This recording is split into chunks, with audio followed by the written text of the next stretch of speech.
it's Mary, and it's the Monday night leadership bite. And there's a reason why I'm doing it tonight. One is that the topic I wanted to talk about, and I thought I was kind of prepared to talk about it, but I needed a moment to sit with it for a little bit.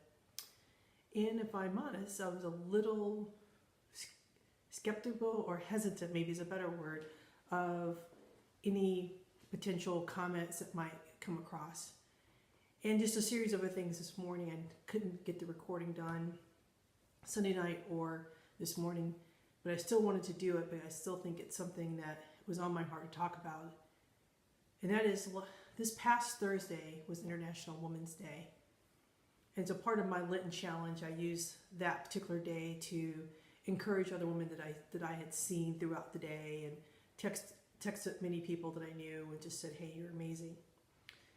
And at some point in time, I walked past a conference room, and there were two young engineers sitting in there, and I just stopped and said, hey, happy Women's Day. And what I didn't see along the wall were three other engineers that happened to be male. And one of them said, hey, when's International Men's Day?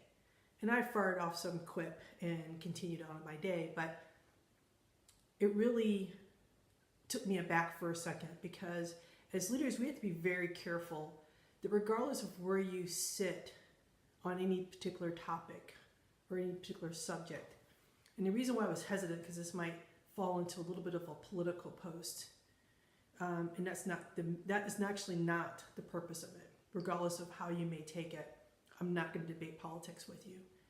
I'm not even going to necessarily debate the social economics of things.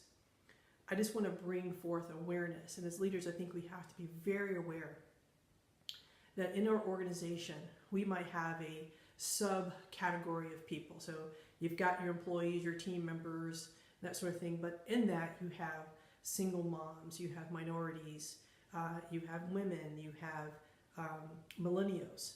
And I think we are very quick sometimes to put people in these little categories and take a group that already feels somewhat marginalized or somewhat less than by society.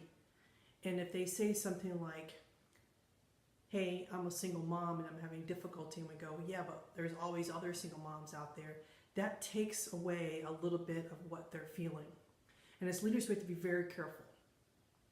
And this is where the political part comes in, because even when a few years ago, when the Black Lives Matter was sort of top news, and very quickly someone came out with All Lives Matter.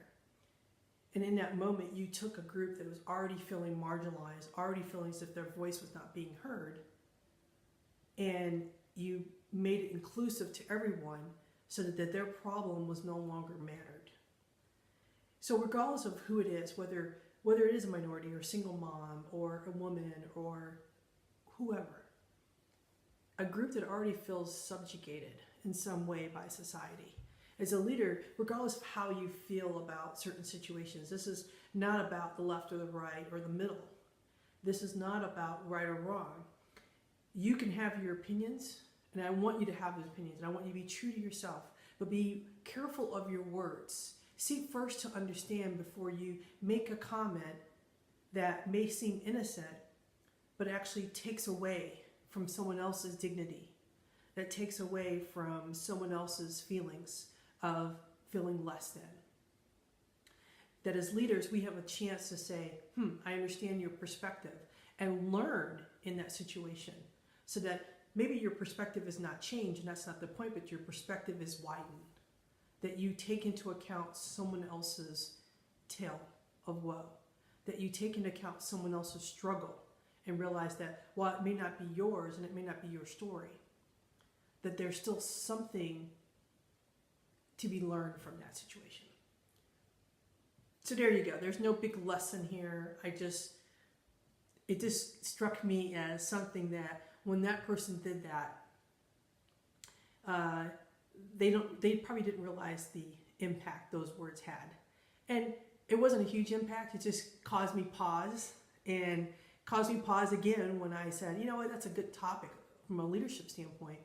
That it caused me pause again to not do this because I didn't want to offend anyone, but sometimes we've got to take that brave step. So this week, watch your words, be careful of your words, honor your opinions, honor your true self, but also make sure that you are honoring the people you're talking to.